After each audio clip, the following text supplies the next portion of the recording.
प्रिय छात्रों नमस्कार। एनसीईआरटी गणित कक्षा 10वीं में आपका स्वागत है। हम लोग प्रश्नावली 5.3 में ही प्रश्न क्रमांक 9 अब सॉल्व करेंगे। तो आइए सबसे पहले प्रश्न पढ़ लेते हैं। इसमें दिया गया है, यदि किसी समांतर श्रेणी के प्रथम 7 पदों का योग 49 है और प्रथम 17 पदों का योग 289 है तो इसके प्रथम n पदों का योग ज्ञात कीजिए। तो सबसे पहले यहाँ पर योग की बात हो रही है, तो 7 पदों का योग या 17 पदों का योग, तो हमें n पदों का योग का फॉर्मूला याद ही है, तो हम उसी को देख लेते हैं। n पदों का योगफल का फॉर्मूला होता है Sn बराबर n/2 2a plus n-1 into D. तो यहाँ पर 7 पदों का योग पूछा गया है, तो जहाँ जहाँ n लिखा है वहाँ पर आपको 7 लिख देना है और ये योग दिया गया है 49, तो आप Sn की जगह पर 49 लिखेंगे। तो इसके पहले हमें जिस तरीके से एग्ज़ाम में करना है तो कुछ भाषा लिखनी होती है। जैसे माना किसी समांतर श्रेणी का प्रथम पद a और सार्वअंतर d होगा, तो ये हमें सबसे पहले लिख लेना है। तो आइए सबसे पहले हम इसी को लिख लेते हैं। तो यहाँ पर हमने लिखा है कि प्रथम पद a है और सार्वअंतर d है किसी भी समांतर श्रेणी का। अब यहाँ पर प्रश्न में दो बातें दी हुई हैं। पहली बात है 7 पदों का योग 49 है और दूसरी बात है 17 पदों का योग 289 है। तो हम दोनों को चूँकि हम प्रश्न पढ़ रहे हैं फिर ये लिखेंगे, इसलिए आप यहाँ पर सबसे पहले लिखोगे प्रश्नानुसार।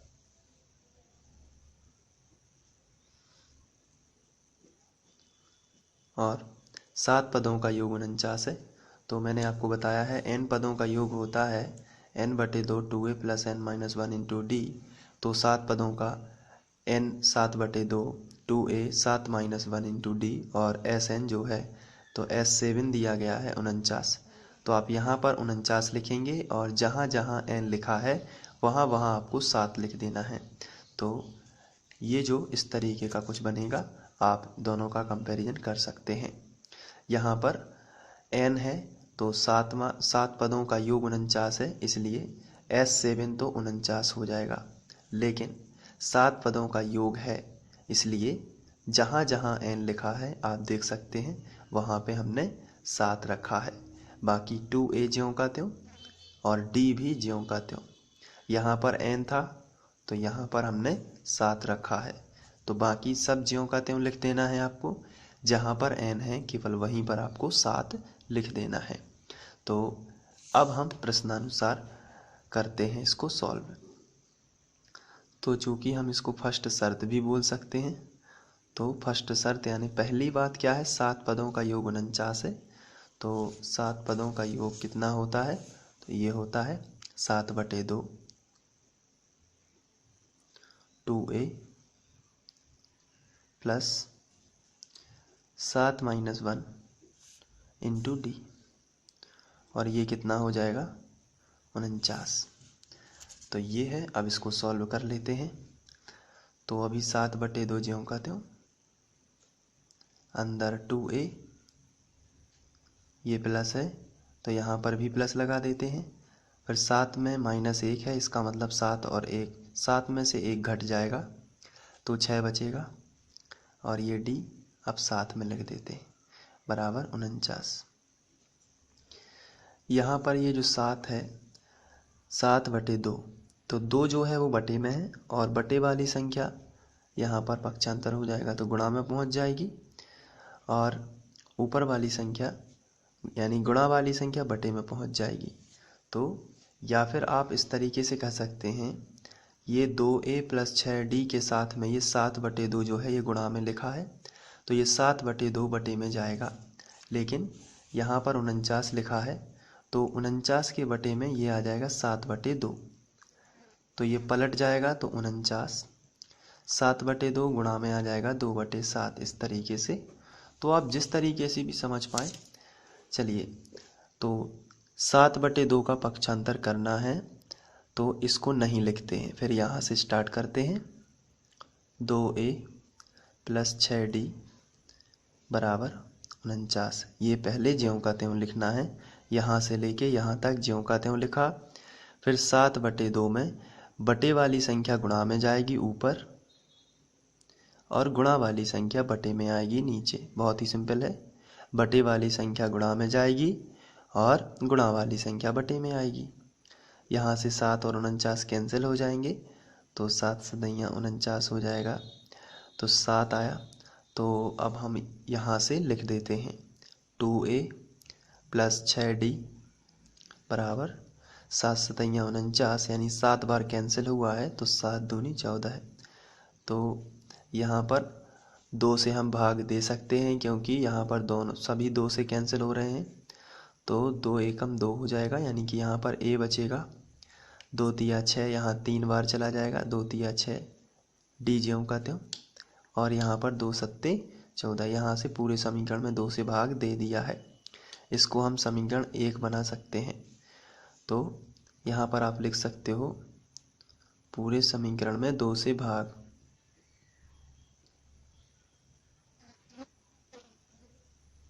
देने पर,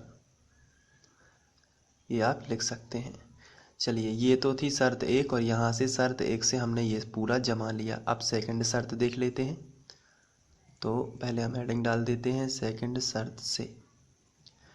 आइए शर्त पढ़ लेते हैं। इसमें लिखा है 17 पदों का योग 289 है। तो n पदों का योग आप जानते हैं n/2 2a + n-1 × d, ये है n पदों का योग। तो 17 पदों का योग कितना हो जाएगा? तो आंसर है जहाँ जहाँ पर n लिखा है वहाँ वहाँ पर 17 हो जाएगा। तो आप देख रहे हैं, यहाँ पर n लिखा है तो यहाँ पर 17 लिख दिया, यहाँ पर n लिखा है तो यहाँ पर भी 17 लिख दिया, और S17 आपको क्वेश्चन में दिया है, जो कि है 17 पदों का योग 289 है। इसका मतलब S17 आपको दिया गया है 289। तो 17 पदों का योग 289 है, तो आप इसको पहले लिखेंगे और बाद में जाके लिख देंगे 289। तो आइए इसी तरीके से कर लेते हैं। सेकंड शर्त में लिखा है 17 पदों का योग 289 है, तो 17 पदों का योग होगा, इससे देख लेते हैं, 17/2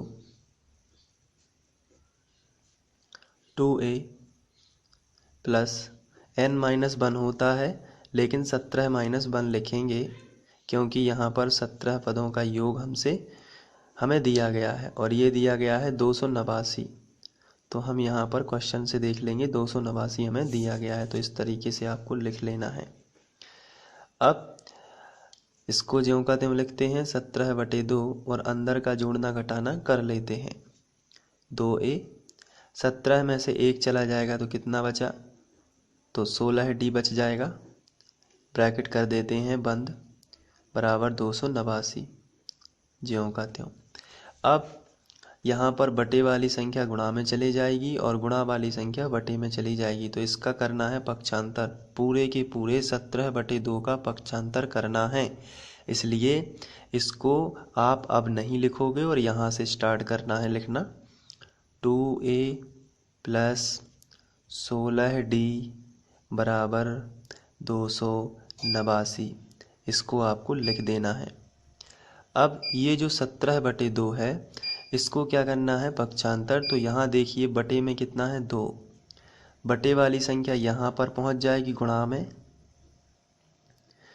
और ये गुणा वाली संख्या यानी जो ऊपर लिखा है वो नीचे आ जाएगा, और जो नीचे लिखा है वो ऊपर पहुँच जाएगा। सीधी सी बात है, जो नीचे लिखा है वो ऊपर पहुँच जाएगा, बटे जो ऊपर लिखा था अब वो नीचे आ जाएगा।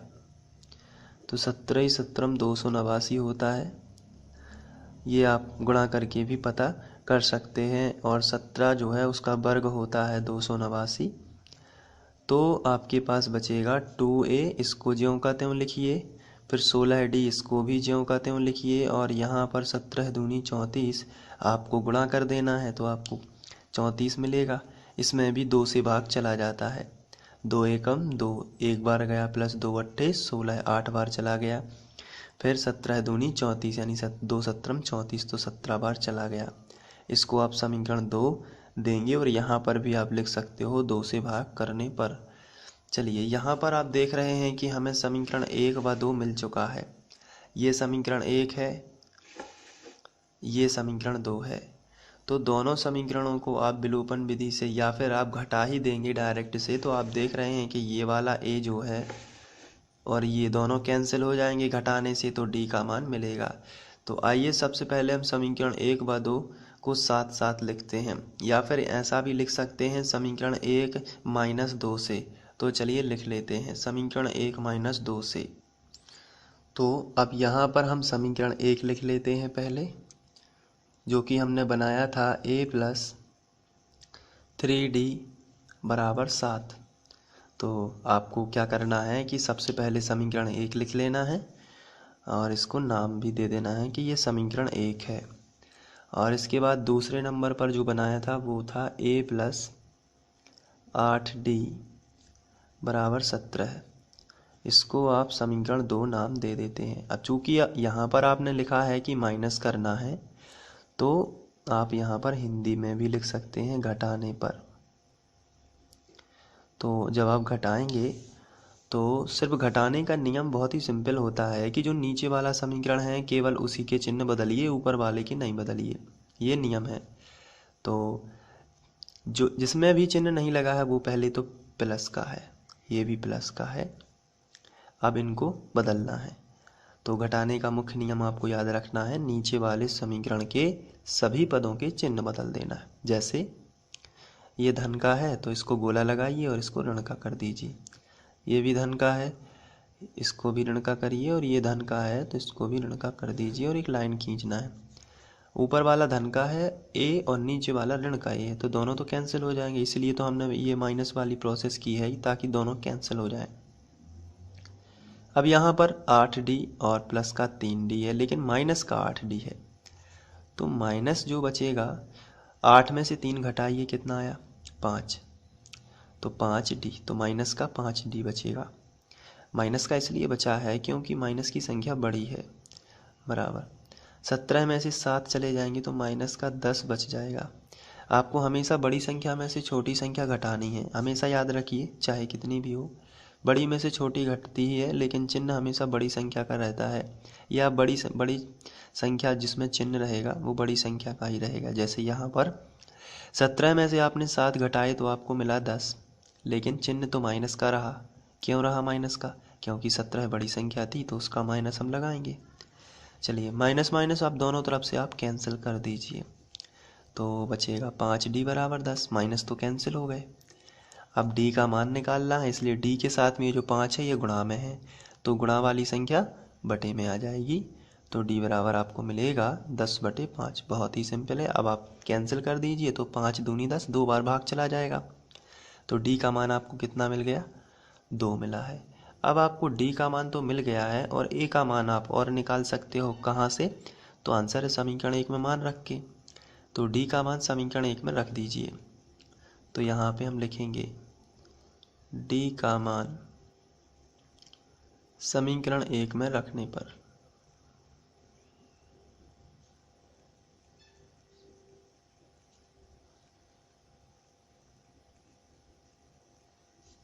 चलिए सबसे पहले मैं आपको देखने के लिए यहाँ पर समीकरण 1 लिखूंगा, जो कि है a प्लस 3d बराबर 7। तो a प्लस 3d बराबर 7 ये हमने लिख लिया। अब d का जो मान है वो कितना है? 2 है, तो हम रख देते हैं, तो a प्लस 3 और d की जगह पर आपको ये d नहीं लिखना है और d का आप मान रख दीजिए 2 बराबर 7। अब गुणा और कर देते हैं, तो a प्लस 3 दूनी 6 बराबर 7, आपको गुणा कर देना है। अब चूंकि a का मान निकालना है इसलिए ये जो 6 है इसका पक्षांतर इस तरफ कर देना है, तो a बराबर 7 पहले से लिखा था, इसको ज्यों कहते हैं प्लस का 6 इस तरफ आ जाएगा तो माइनस का 6 हो जाएगा, तो 7 में से 6 चले जाएंगे तो आपको मिलेगा 1, ये है a का मान। तो यहाँ पर आप देख सकते हैं कि हमने a और d दोनों के मान निकाल लिए हैं। अब क्वेश्चन को आगे पढ़ते हैं। थोड़ा सा इसमें लिखा है n पदों तक का योग ज्ञात कीजिए। आइए मैं आपको दिखा देता हूँ। यदि क्वेश्चन की बात करें तो यहाँ पर इन्होंने हमसे पूछा है n पदों का योग ज्ञात कीजिए। तो n पदों का योग ज्ञात करना है तो n पदों का योग होता है Sn बराबर n/2 2a plus n minus 1 into D. यहाँ पर a और d के मान हमने ज्ञात कर लिए हैं, यहाँ पर हम रख देते हैं तो हमें n पदों तक का योग मिल जाएगा। चलिए करते हैं। तो a और d के मान मिल चुके थे, अब आगे बढ़ते हैं। n पदों तक का योगफल पूछा गया है, इसलिए चूँकि यहाँ पर हेडिंग डाल देते हैं, इसलिए n पदों तक का योगफल।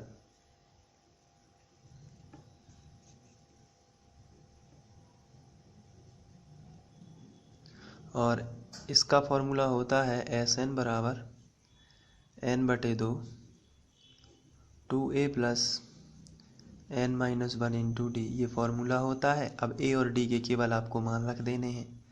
तो n/2 2a का मान कितना है 1, यहाँ पर 1 रख दीजिए, प्लस लगा है तो प्लस n माइनस 1 ज्यों का त्यों, और d का मान हमने निकाला है ऊपर जो कि 2 है, तो यहाँ पर आप 2 रख दीजिए।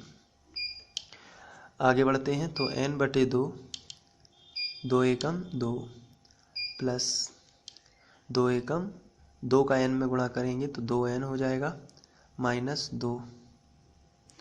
ये प्लस का और माइनस का 2 कैंसिल हो जाएगा, तो आगे आपको मिलेगा n/2 गुणित 2n। बाकी तो कैंसिल हो गया, यहाँ से 2 और 2 कैंसिल हो जाएगा, तो n गुणित n मिलेगा आपको। हम गुणा करेंगे तो n² हो जाएगा। तो n पदों तक का योगफल होगा n²। इस तरीके से ये सॉल्व हो जाएगा। Thank you.